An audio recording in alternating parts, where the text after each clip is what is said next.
Hæ, mér Rebekka og Ég Elísabet. í dag ætlum við að ræða mjög áhugavert mál sem snertir bæði réttlæti og samfélagið í heild. Það er viðtal við Steinþór Gunnarsson þar sem hann segir að margir hafa verið ranglega dæmdir eftir efnahagshrunið árið 2008. Já, þetta er efni sem vekur margar spurningar því hruninu fylgdi mikil reiði og vantraust og margir vildu sjá að einhver bæri ábyrgð, en var réttarkerfið að vinna á réttlátan hátt eða var verið að bregðast við samfélagslegum þrýstingi? Og til að skilja þetta betur skoðum við nokkrar félagsfræðilegar kenningar. Max Weber talaði vald og hvernig kerfi eins og réttarkerfi gæti bæði viðhaldið skipulagi og valdið misrétti eða verða of háð valdhöfum eða almenningsáliti, og það má vel sjá tengingu við það sem gerðist eftir hrun.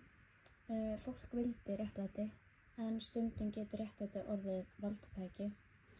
Já, við tengdum þetta líka við hugmyndir Pierre Bourdieu sem talar táknrænt vald, hvernig sumir hafa meiri áhrif á það hvernig sagan er sögð, og eftir hrun var ákveðið frásögnarvald hjá fjölmiðlum og stjórnmálamönnum.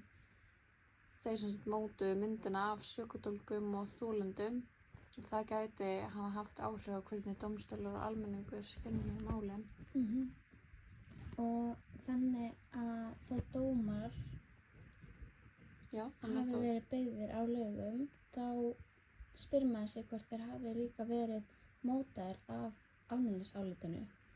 En það var gríðarleg pressa á að finna ábyrgðarmenn og í slíku ástandi geta mistök átt sér stað, jafnvel þótt það sé ekki viljandi. Já, algjörlega. Og Steinþór virðist ekki vera að verja hina dæmdu, heldur að minna á að réttarkerfið er mannlegt. Og það getur gert mistök, sérstaklega þegar samfélagi krefst fljótra svara. Ef við tengjum þetta við siðfræðilega hugsun, þá var kannski markmiðið gott að endurheimta traust almennings, en leiðin þangað gæti hafa verið ósanngjörn gagnvart sumum. Algjörlega. Og núna, mörgum árum síðan, sjáum við viðtöl við fólk eins og Lárus Velding sem segir að það hafi ekki fengið réttláta málsmeðferð, sem er virkilega sorglegt. Og það er áhugavert að hugsa hvort við séum að endurskoða söguna eða bara reyna að bæta ímynd okkar eftir á. Sannleikurinn getur verið flókinn og oft er hann háður því hver segir söguna. Já, algjörlega. Það sem stendur upp úr fyrir okkur er að réttlæti er ekki einfalt hugtak.